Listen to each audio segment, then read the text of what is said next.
Have you ever wondered why you're in class and then you call a student's name over and over again and they are not answering you? All you get is silence and maybe an okay or a thumbs up from the student, and you're wondering, what are you doing that you're not doing right? And you've been trying to engage this child and the child is not being engaged. Today we're going to be looking at proven tips that are going to help you engage shy students online and how you can make the child come out of the child's shell. And just in case this is your first time, my name is Miss Blessing and this is I Teach with Miss B, and I help teachers with educational tips that are proven, trust me, proven tips that helps you excel in your online space. And I also want to see teachers thrive, and that is the reason why I do most of the videos that I do. So if this is your first time, please click on the like, subscribe and share button as we move into what we have today. So today we're going to be looking at proven tips that are going to help you engage shy students online. Before we go into the how or how we can engage them, let's talk about why they are not engaged online, or let's talk about why they are not relating with you the way you want them to. Now, the first thing that might happen to them is that maybe they are shy. Okay, there are some students that are introverted and they do not really come out to tell someone that, oh, I want to do this and all of that. So they are probably shy and they're not comfortable with you. They've not built trust with you, right? So this is one reason why they might not really engage in your classroom. Another reason why they might not engage is maybe they are not comfortable with your subject. For instance, you teach maths or you teach English and they feel like they're not really good in that particular aspect. You see them zone out or they just fall into their shell. I know this because when I was in secondary school, I didn't really like maths, especially my senior secondary school maths. I didn't like the math at all because of my maths teacher. And he was one to always pick on me in class. So maybe you are a teacher and then you call your students every time you call the student out, even when you know they're not comfortable with the subject. Please, I'll advise that you stop doing that. Another reason maybe is because they've had negative experiences. Maybe they answered the question and maybe their friends laughed at them or the classmates laughed at them that they didn't get it right. This is another reason why you see them zone out and not be comfortable to talk to you in class as well. And then the last reason why I think that they might not really engage with you in class is that they are scared of making mistake. Most students, when you tell them try, they'll be like, I don't know if I'm correct or not, so I don't want to try. Try that you're telling them, or when you keep pushing them to try, is a good thing because it helps them like want to do better, right? So maybe they are scared of making mistakes. That's another reason why they're not engaging with you. So today we're going to be looking at how we can curb these actions or how we can bring them out of their shells. Yeah, I'm saying this because I've had several experiences with students when you keep calling their name, and sometimes for a teacher it can be frustrating, right? When you're calling their name and then they're not listening to you or they're not being engaged or they're not answering. It's just like you are just talking. Some of them even turn off their cameras on you. I think that's even the one that like turns me off the most. Like they just turn their camera off on you and you'll be calling and no response. They are there, but they're not responding. The first way I think you can curb this is one, building trust. You see, trust is one thing that over time, when a student gets used to you, or when a student begins to trust that, oh, my teacher is not going to laugh at me, or my teacher is going to see and understand that I don't know these things and take me step by step. The student is now going to be free to an extent, even though not completely free. The student is going to be free to an extent. Okay, so let's look at some things. Now, one, I think when you're teaching in class, call their names, right? Get them involved. Not when I mean call their names like, are you following me? Okay, are you with me? Do you have any questions? Now, because you know that that child in particular is shy, it's good that you get the child to answer you once in a while. Don't rush it. Sometimes the child might answer in the chat. I have a particular student in a group class that she prefers to chat with me. We're doing something, we're having engagement, everybody's talking, everyone is doing something, everyone is answering, but she's giving me answers, in the chat. And then sometimes I'll be like, please can you talk to me? I'd love to hear your voice. Okay.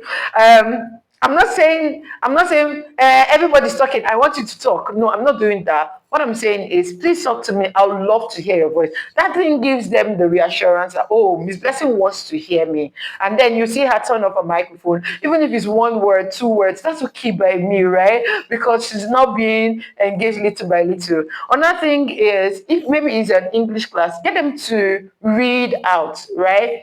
If you have the slides displayed and maybe there is a story on the slide, let that child that is usually shy, okay, tell the child that, can you read for the class, please read for us. And then you see the child read, little by little the confidence begins to come in. And then when the child is done, give a little bit of appraisals. Oh, good job, well done, you did well. Okay, you read this part very well, but you had little punctuation errors. You didn't take note of the punctuation. So please, next time when you're reading for us, take note of the punctuation. You see that the child begins to open up to you. Another thing I will advise is, do not give open rebuke. You see that open rebuke, you did wrong. No, don't do that. Don't do, for especially for students who are usually shy. When you give open rebuke like that, it makes them feel like they are not heard, they are not seen. The teacher does not like them. Okay, so they begin to withdraw a lot. Trust me, they begin to withdraw a lot. So open rebuke is not. I won't advise it. Sometimes what I do is, if a child does something wrong, I usually tell the child, can you wait for me like a few minutes after class? The child stays, and then I get to talk with the child. Or I use the chat with the child.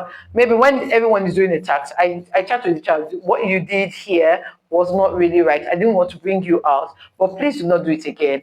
And you see that they begin to understand that you respect their privacy, right? The way you pass the rebuke matters a whole lot. So as a teacher, you should know how to give constructive feedback to your students as well. That is also going to help you get access to your learners. Another thing I want to talk about is, you could use slow or low pressure engagement. Yeah, this is one very beautiful thing I love to do. Sometimes I use polls on the Zoom app. In my previous video on how to use the Zoom app, you're going to see how to use the poll section, right? So I could put a poll there and everybody gets to vote. Or I could use games like Kahoot, Blue Kit, World Wall. All of these games get to bring this child out as well. Okay, so use low pressure activities to get them out. Sometimes I use breakout rooms. Okay, if the child is one that is quiet, I will put the child with a child that engages a whole lot, like talks a lot. So the two of them get to work together. There was a time in my class that I did persuasive advertisement, and I grouped them in twos. Okay, so I looked at who the ones that talk very well, are very active, and the ones that talk not so much, and I grouped them together. And I told them, you have 15 minutes to be able to build something for me. Trust me, it worked very well. And at the end of the task, when everybody brought out what they were able to do, you could see the ones that were not really engaging before come out. Oh, we did this, ours was good, and all of that. That is low pressure engagement. Low pressure engagement helps the child to think, right?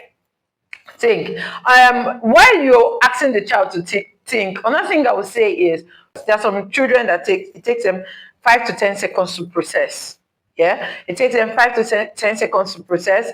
There are some of them that if you ask them the question quickly, they will give you the answer immediately. But there are some of them you have to wait a bit. Yeah. So as a teacher, do not rush. Like, don't let the child feel like, oh, you're not giving the child enough time to think. Okay. Sometimes when I ask, do you know the answer? I'm thinking.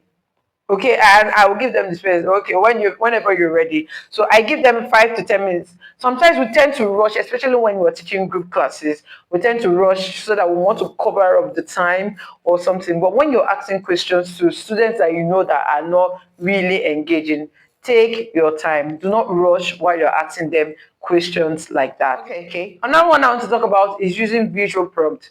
For instance, you put up a visual prompt or a story or something on your screen, and then get the child to read and tell you what the child understood. It's more like flipped learning, yeah? Let the child explain to you, oh, Miss B, what do you understand by what is on the screen? Can you tell me what you think? And then let the child think and then give you the answer. Okay, you could use maybe you're teaching adjectives or you're teaching fractions, and you say, if I want to share this between for people, what do you think we should do, or how do you think we should do this? Now, when you ask questions like that, the child gets to, it's not, the work is not so much, right? But it's something that they could actually analyze and give you a feedback. Now, these kind of feedbacks are not the one that they can type, because they know that giving that kind of answer might take a while typing. So you eventually see them open their mouths and talk. But if you have a student that likes typing, it's not bad. Do not force them at once to talk. Like I say, use low pressure activities. It keeps them engaged. Little by little, they get to open up. When I started a group class this session, there's a particular student that she doesn't talk. Like mic is muted, her video is on, her mic is muted, but everyone is talking, she's not talking. And then after a while, when Nana asked her, can you do this for me? Can you do this for me? This by little, I'll call her. What do you think? When other people want to answer, I'll say, no, please give me a moment. I asked this person, let her tell me what she thinks. And then by the time she saw that, oh, Miss Blessing wants to hear me, Miss Blessing wants to know what I'm thinking, she began to open up. Even the last class we had, I think that was on Tuesday, she was even talking more than everyone. I was so excited because I never knew her to be so much of a talker, right? So, but she was now talking, she was engaging, she was talking with her friends. The ones that came in, she was saying, hello, welcome to class.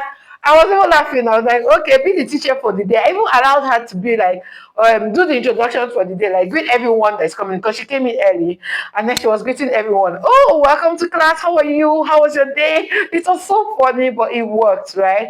It worked. And that class was really engaging and interesting for me as well. So moving forward, if you're a teacher, use low pressure engagement. Okay, get them to ask them question. You could use the flipped classroom.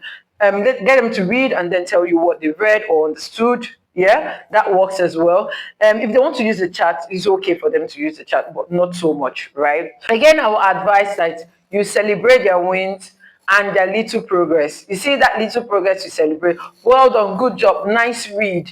I enjoyed while you were reading. Everyone was able to follow. Okay, that is, in fact, give them that little praises like that makes them happy. Okay, I'm sure that with these tips that I've given, you'll be able to engage your students online, be it a group class, be it an individual class or a one-on-one class. You'll be able to get your shy students out of their shells. Please do not rush it. Trust me, it's a process. Like I said, you need to build trust, or they need to trust you as well. I'm sure you've gotten value from this video I've shared. Just in case you want to know how to use the Zoom app, I remember I talked about using the breakout rooms or using polls. Just in case you want to learn about how to use the Zoom app, click on the video on the right. And just, I know you also want to learn about how to start teaching online. I have a playlist already recorded that is here. And just in case you want to start your own tutoring business and you're a beginner, you don't know what to do, I have a new book, The Online Tutoring Blueprint. Just click on the link in the description. It's going to take you there. Make your purchase, and trust me, you are going to start doing very well.